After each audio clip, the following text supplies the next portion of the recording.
Good morning. Welcome to all of you. आपण corporate accounting या सब्जेक्टमधला तिसरा टॉपिक आपला फायनल अकाउंट्स ऑफ कंपनी हा सुरुवात केली आहे.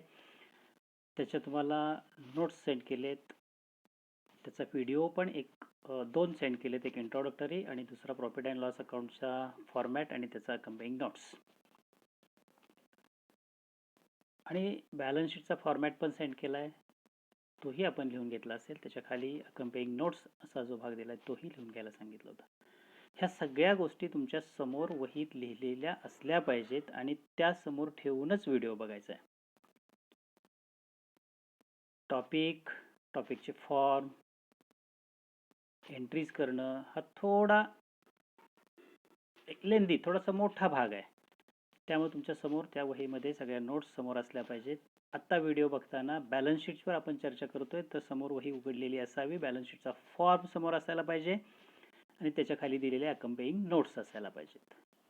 अकंपेइंग नोट्स म्हणजे काय फार वेगळं नाही, तर जस्ट आपण वर्किंग नोट म्हणतो तसाच तो एक भाग आहे. प्रत्येक गोष्टीचं इकडं बॅलन्स शीटचा फॉर्म आता तुमच्या समोर असेल, वहीमध्ये असेल तर बघायचा. Schedule 3 part first balance sheet section 129 of companies act 2013 हा महिनावरती लिहायचा आहे. कुठल्या बँकेचा आहे, कंपनीचा आहे ते XYZ लिमिटेड, आणि बॅलन्स शीट ॲज ऑन हे जे काही वरती आपण बॅलन्स शीटचं स्ट्रक्चर लिहितो ते वहीमध्ये आहे तुमच्या, आणि ते असायलाच हवं. ते सगळ्या ठिकाणी ते तसंच लिहायचं आहे. आणि मग खाली बॅलन्स शीटचा फॉर्म बघितला तर रोमन फर्स्ट आणि रोमन सेकंड असे दोन भाग आहेत. त्या रोमन फर्स्टमध्ये आहे ते इक्विटी अँड लायबिलिटी. म्हणजे यापूर्वीचा बॅलन्स शीट आपण दोन बाजू करून, ज्याला आपण हॉरिझॉन्टल फॉर्म म्हणतो, दोन बाजूंचा फॉर्म असायचा. एका बाजूला आपण लायबिलिटी साईड लिहायचो, डाव्या बाजूला उजव्या बाजूला आपल्या असेट्स असायच्या. Liabilities rupees, assets rupees. आता हे उलट आहे, फक्त लायबिलिटीज रुपीज आहे सुरुवातीचं, ते वरती घ्यायचं आणि लायबिलिटीज लिहून झाल्या की खाली पुन्हा असेट्स लिहायचे आहेत. त्यामुळे सुरुवातीचा पार्ट आहे तो इक्विटी अँड लायबिलिटीज असं हेडिंग आहे. म्हणजे लायबिलिटी साईडचं जे हेडिंग असतं आपलं ते इक्विटी अँड लायबिलिटी, आणि त्यात पुन्हा 1, 2, 3 मोठे ठळक मुद्दे आहेत. एक आहे शेअर होल्डर्स फंड्स, इक्विटीमध्ये मोडतं ते. ॲक्च्युली आपल्या ओन लायबिलिटी म्हणजे आपण थर्ड पार्टी लायबिलिटीज म्हणतो त्या नव्हेत, आपल्या स्वतःचं जे कॅपिटल वगैरे असतं तो भाग, त्याला शेअर होल्डर्स फंड्स म्हणतो आपण. आणि त्यामध्ये दोन आहेत, share capital and reserve and surplus.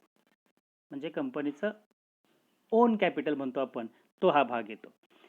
त्यानंतर दुसरा भाग आहे तो नॉन करंट लायबिलिटीज. त्यामध्ये लॉंग टर्म बॉरोइंग्स काय असतील, लोन असेल कुठल्याही स्वरूपाचं, लॉंग टर्म लोन असेल तर तो भाग येतो. तिसरा भाग आहे करंट लायबिलिटीज. त्यामध्ये ट्रेड पेएबल्स म्हणजे क्रेडिटर्स घेतलंय, अदर करंट लायबिलिटीज काय असतील, आणि शॉर्ट टर्म प्रोव्हिजन्स तरतुदी कुठल्या असतील तर त्या येतील.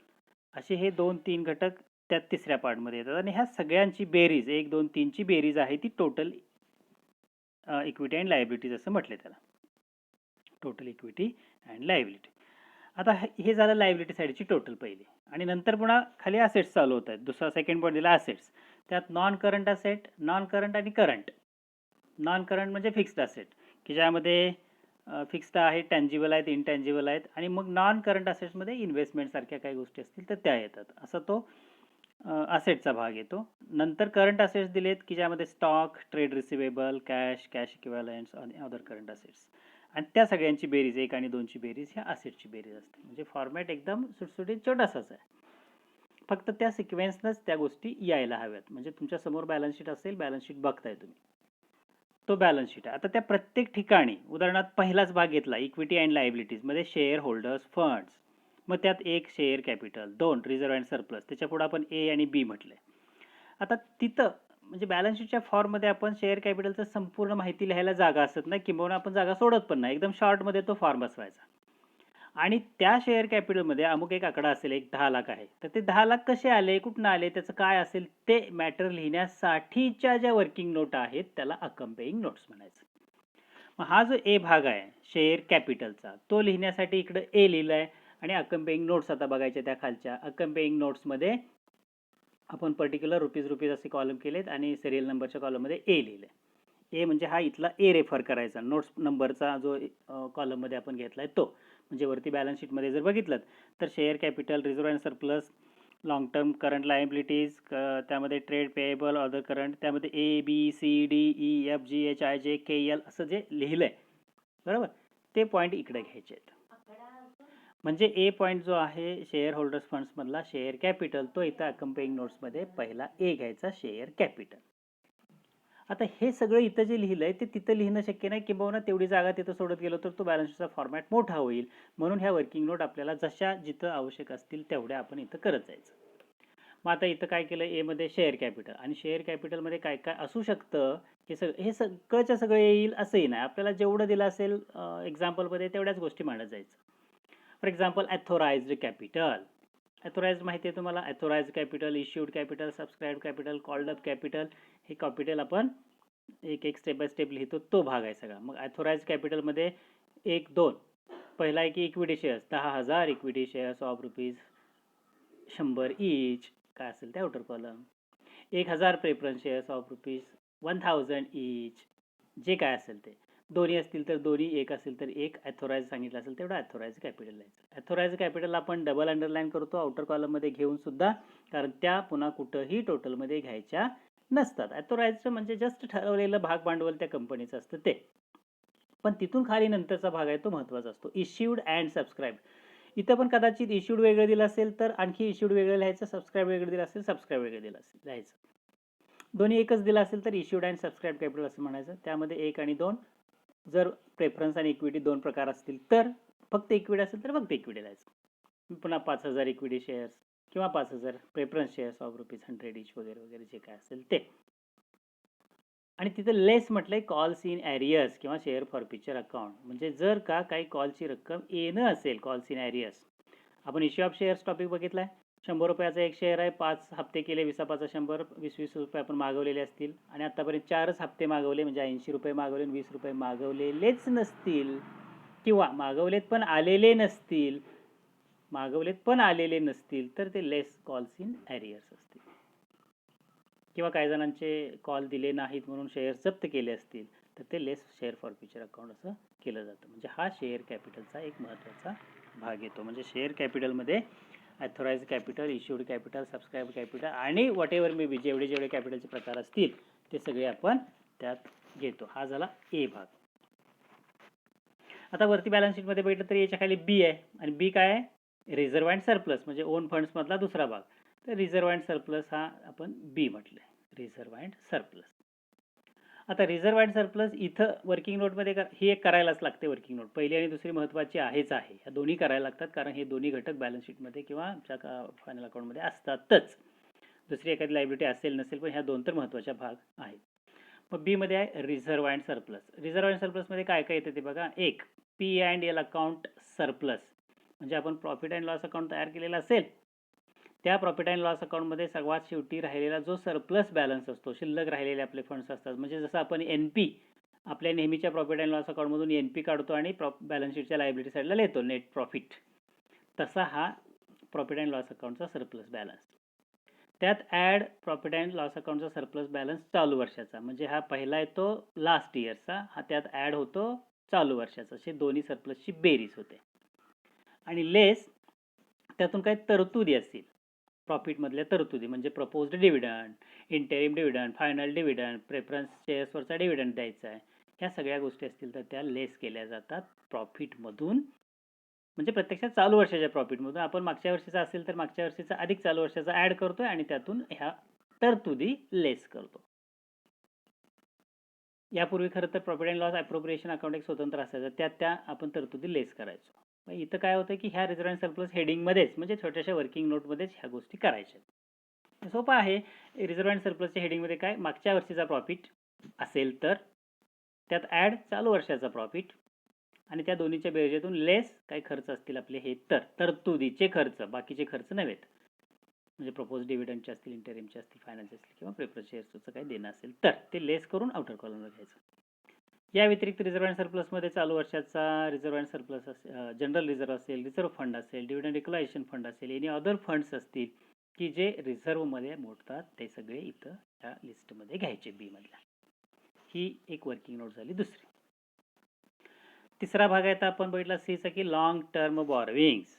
आणि लॉंग टर्म बॉरोइंग्समध्ये काय येतं की दीर्घ कालावधीचं आपण कर्जाऊ भांडवल असेल ते, म्हणजे बँक ओव्हरड्राफ्ट आहे, कॅश क्रेडिट आहे, बँकेकडून घेतलेले ह्या मोठ्या पद्धतीच्या उचली असतील त्या, त्या आपण त्या सॉरी डिबेंचर आहेत आणि डिपॉझिट्स फ्रॉम पब्लिक आहेत, हे लॉंग टर्ममध्ये येतं. लॉंग टर्म बॉरोइंग्समध्ये डिबेंचर्स आणि डिपॉझिट्स फ्रॉम पब्लिक, लोकांच्याकडून आपण ठेवी स्वीकारलेल्या असतील लॉंग कालावधीसाठीच्या, तर एफडी म्हणतो आपण, त्या इथं लॉंग टर्म बॉरोइंग्समध्ये घ्यायच्या. शॉर्ट टर्म बॉरोइंग्समध्ये डी मध्ये घेतलंय बँक ओव्हरड्राफ्ट, कॅश क्रेडिट, बँकेकडून थोड्या कालावधीसाठी घेतलं असेल तर सीसी म्हणतो आपण, कॅश क्रेडिट थोड्या कालावधीसाठी असते, आवश्यकता असेल तर आपण घेतो. बँक ओव्हरड्राफ्ट थोड्या कालावधीसाठी असतो, हे शॉर्ट टर्म बॉरोइंग्स. आणि मग ज्या इतर लायबिलिटीज आहेत त्या एफ मध्ये घेतल्यात. अनक्लेम्ड डिव्हिडंड, ॲक्सेप्टन्सेस म्हणजेच बिल्स पेएबल, रेंट पेएबल, आणखी काय कुठल्या गोष्टी ड्यू असतील, देणं असतील, तर ह्या सगळ्या करंट लायबिलिटीजमध्ये घ्यायच्या, अदर करंट लायबिलिटीज म्हणून ई मध्ये. त्याच्या पुढचा भाग येतो एफ मध्ये, शॉर्ट टर्म प्रोव्हिजन्स, थोड्या कालावधीसाठी केलेल्या ज्या काही तरतुदी असतील, pension fund, provision employees benefit, proposed dividend, provision for taxation, ह्या वेगवेगळ्या प्रकारच्या तरतुदी, म्हणजे प्रॉफिटमधनं आपण ज्या काही गोष्टी देय असतात, देणार असतो, त्या सगळ्यांच्या शॉर्ट टर्म बॉरोइंग्स म्हणून इथं शॉर्ट टर्म प्रोव्हिजन्स म्हणून दाखवल्या जातात. म्हणजे ह्या वेगवेगळ्या स्वरूपाच्या वरती जर तुम्ही बॅलन्स शीटचा फॉर्मॅट पण बघत जायचं आणि त्यात A B C D E F G वगैरे म्हणत गेलो आपण, त्यातलं हे पॉईंट्स आहेत. हां, ए बी सी डी, कदाचित ई एफ जी वगैरे खालीवर होतील, नावं तिथले आहेत तसेच असतील असं काही नाही आहे, कारण तेच घटक ओळीनं आले, त्याच्यापेक्षा जास्त आले तर त्याला आपण नाव दिले. फक्त आपण सोडवताना इथं जे काही एफ लिहिलं असेल तर तिथं लिहिलेल्या त्याच्यासमोर एफ लिहायचं, म्हणजे रेफर टू. एफ काय आहे तर रेफरन्स. शॉर्ट टर्म प्रोव्हिजन्स इथं असतील तर बॅलन्स शीटमध्ये वरती आता शॉर्ट टर्म प्रोव्हिजनच्या समोर A B C D E आलंय, आपलं एफ आलंय, कारण मध्ये आधी एखादी कुठली गोष्ट वाढवलेली दिसते, आपण शॉर्ट टर्म बॉरोविंग्स वाढवलंय डी मध्ये, तर तसं कमी झालं असेल तर इथला बघून आकडा तिथं लिहायचं, तिथलं बघून इकडं नाहीये. म्हणजे आपण शॉर्ट नोट्स आपण लिहिणार आहेत किंवा ह्या वर्किंग नोट करणार आहे, त्या वर्किंग नोटला जो आपण ए म्हटलं असेल तर तिकडं ते ए लिहायचं, इथं डी म्हटलं असेल तर त्याच्यासमोर ते डी लिहायचं. म्हणजे इथं अदर करंट लायबिलिटी म्हणून आपण ई नव्यानं घेतलं, अदर करंट लायबिलिटी इथं घेतलं, इथं A B C D E, किंवा तिथं करून घेतलं तरी चालतंय, मी पेननं केलं होतं, आपण केलं तरी चालतं, एवढं काय फारसं बिघडत नाही. त्यानंतर जी आहे टँजिबल असेट्स. टँजिबल म्हणजे दृश्य मालमत्ता है ना, म्हणजे फिक्स्ड असेट म्हणतो आपण त्याला, टँजिबल असेट. फिक्स्ड म्हटलं तरी चालतं, टँजिबल असेट्स म्हटलं तरी चालतं. त्यामध्ये premises, plant and machinery, furniture, fixture, motor car, computer, what ever may बी, सगळ्या दिसणाऱ्या सगळ्या दृश्य मालमत्ता या टँजिबल असेट्समध्ये येतील. लेस डिप्रिसिएशन सांगितलं असेल तर इथंच लेस डिप्रिसिएशन करायचं, वजाबाकी करून जो काय असेल तो आकडा बाहेर लिहायचा. त्याच्या खाली आहेत इनटँजिबल असेट, न दिसणाऱ्या अदृश्य मालमत्ता, मग goodwill, patent, copyright, trademark etcetera, these are the intangible assets. असं होळीनं सगळं A B C D E F G सगळ्या वर्किंग नोट करत जायचं. आणि इथं जे लिहिलं असेल, आता इथं एच लिहिलंय ना इनटँजिबल असेट्स, तर इकडं बॅलन्स शीटमध्ये तर त्याच्यासमोर एच जायला पाहिजे. आपण तिथं जी आलंय, एच खाली नॉन करंट इन्व्हेस्टमेंटला गेलंय, इकडं एक आपण काहीतरी वाढवलं म्हणून तसं झालंय, त्यानुसार आपण लिहित जायचं. त्याखाली पुन्हा नॉन करंट इन्व्हेस्टमेंट म्हणजे trade investment, investment in shares, debentures, म्हणजे ह्याला नॉन करंट इन्व्हेस्टमेंट म्हटलं जातं. आपण कुठल्या, आपली कंपनी आहे, आपल्याकडे कोणाची तरी इन्व्हेस्टमेंट असते, पण आपण दुसऱ्याकडे कोणाकडे इन्व्हेस्टमेंट केली असेल तर त्या इन्व्हेस्टमेंटचा काही भाग असेल तो नॉन करंट इन्व्हेस्टमेंट म्हणून दाखवला जातो. त्याच्या खाली आहे नॉन करंट असेट्स, मगाशी झाल्या त्या फिक्स्ड असेट्स, टँजिबल इनटँजिबल. आता non current asset, underwriters commission, discount on issue of shares, debentures, preliminary expenses, share brokers commission, these are the non current assets. खरं तर या नॉन करंट असेट्स ह्या आपण balance शीटमध्ये दाखवतो प्रत्यक्षात, परंतु बॅलन्स शीटच्या टोटलमध्ये घेताना त्या टोटलमध्ये घेतल्या जात नाहीत, कारण त्या प्रत्यक्षात असेट नसतात. आणि म्हणून तुम्ही जर वरचा चार्ट बघितला तर हा जो जे लिहिलाय नॉन करंट असेट्स तो इथं आपल्याला आलेला दिसणार नाही. कुठं? बॅलन्स शीटच्या चार्टमध्ये बघा, आपण टँजिबल असेट्स, इनटँजिबल असेट्स आणि नॉन करंट इन्व्हेस्टमेंट घेते H, I J K L काय घेतले तर करंट असेट्स आहेत की ज्यामध्ये इन्व्हेंटरीज म्हणजे स्टॉक, ट्रेड रिसिवेबल्स म्हणजे bills receivables, cash and cash equivalents आणि अदर करंट असेट्स ह्या आय जे के एल घेतलंय. यामध्ये या दाखवलेल्या नॉन करंट असेट्स म्हणजे 1 2 3 4 हे आयटम आहेत, हे तिथं येत नाहीत, कारण ह्या प्रत्यक्षात असेट नव्हेत. याला आपण यापूर्वीच्या याच्यामध्ये फिक्टिशियस असेट्स आपण लिहित होतो, म्हणजे फक्त बॅलन्स शीटला दिसतात पण प्रत्यक्षात त्या टोटलमध्ये घेतल्या जात नाहीत. इथं फक्त त्या तुमच्या वर्किंग नोटमध्ये दाखवल्या जातात. त्यामध्ये अंडर रायटर्स कमिशन असेल, discount on issue of shares असेल किंवा प्रिलिमिनरी एक्सपेन्सेस असेल, ॲक्च्युली दिसताना ते खर्च आहेत, पण ते खर्च थोड्याशा कालावधीचे किंवा त्या वर्षाचे नसतात, तर ओव्हरऑल लाईफ ऑफ कंपनी असतात आणि म्हणून त्यांना आपण नॉन करंट असेट संबोधतो. असेट साईडला दाखवतो पण प्रत्यक्षात त्या असेट नसतात. ठीक आहे. त्यानंतर पुढे आहे ते ट्रेड रिसिवेबल्स. ट्रेड रिसिवेबल म्हणजेच बिल्स रिसिवेबल. ठीक आहे. Less provision for bad debts, RDD वगैरे वगैरे, सॉरी ट्रेड रिसिवेबल्स म्हणजे डेटर्स म्हटले, डेटर्स, आणि डेटर्समधून मग बॅड डेट्स RDD वजा करून असेल ते बाहेर घेतलं. अँड लास्ट कॅश इक्विव्हॅलंट आणि short term loans and advances, त्यामध्ये बिल्स रिसिवेबल्स घेतलं आहे. या सगळ्यांची बेरीज म्हणजे असेटची बेरीज आणि पहिल्या आहेत त्या इक्विटी अँड लायबिलिटीची बेरीज म्हणजे लायबिलिटी साईडची बेरीज.